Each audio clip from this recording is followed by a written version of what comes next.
Hello, my crafty friends. Welcome back. Hope you're doing well today. Today we have another sewing tutorial and we're going to be making something very simple but very useful for some people. This is the little crunchy toy with the little tags and tabs and little wooden thing and a little stretchy thing. Thing makes great gifts for baby showers or anything like that. So if you want to see how to make that, just keep on watching. Let's get to it. So I already pre-cut everything, and my squares, I have batting.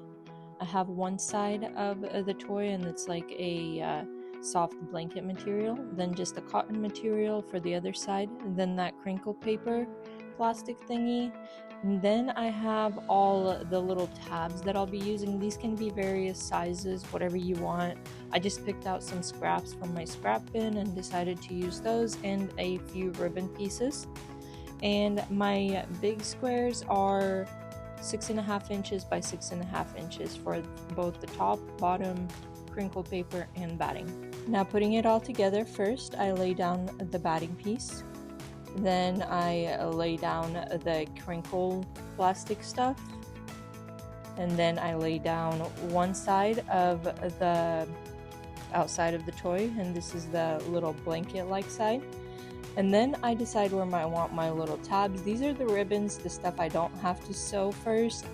And then I have like a stretchy band there too. So I just place them in random places. You place them wherever you want to.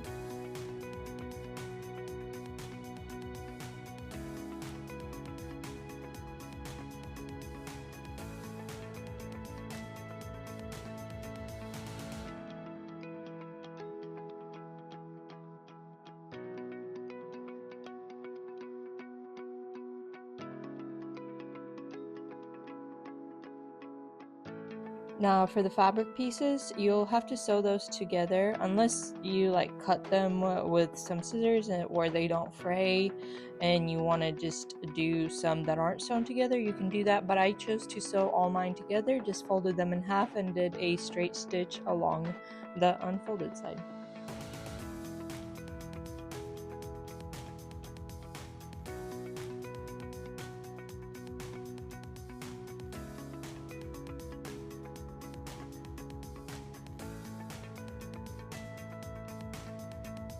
Then with my little loop turner thingy, I turn them all right side out because when you do stitch them wrong sides. So like pretty side to pretty side when you fold. And then I just iron them all out for the seam to be in the middle, not on the side for this one.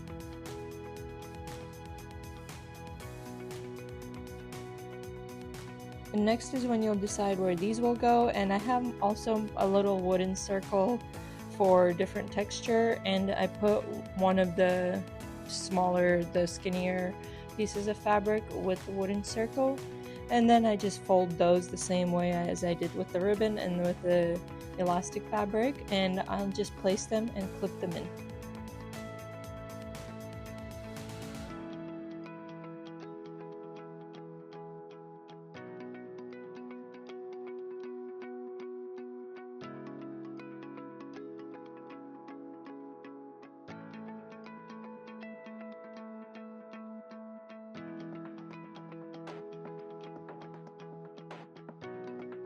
Once you have decided the placement of all your tabs, and you can have more or less, that's up to you, but once you have decided that placement, you get your other side of fabric and put it pretty side down.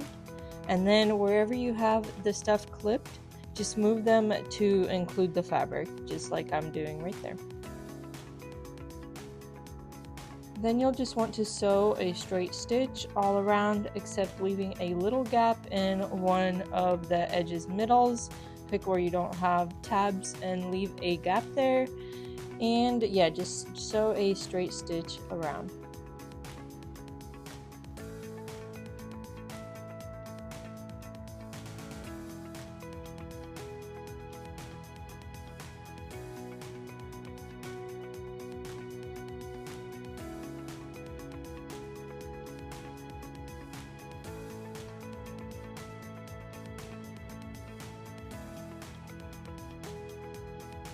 In most projects, you do leave a gap, and that is for turning the things right side out.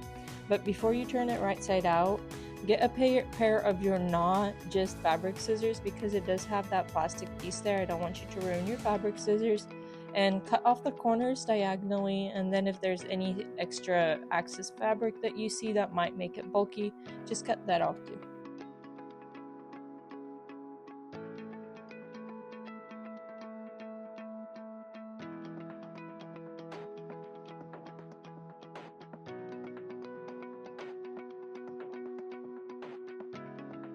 Now I have these little forceps thingies. They're actually like medical tools, but I saw people use them, and so I bought myself some. Everyone always asks me what I'm using, but it makes it much easier to turn things right side out whenever you just have that gap and you need to get something from the corner.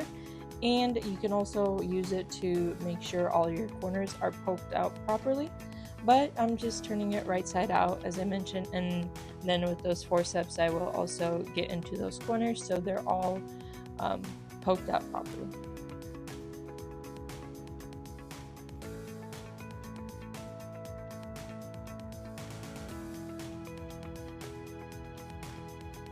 Now the last step will be is to sew over that gap, and also while you're sewing over that gap, just go on and sew all around and giving it a top stitch. It'll give it a complete and finished look.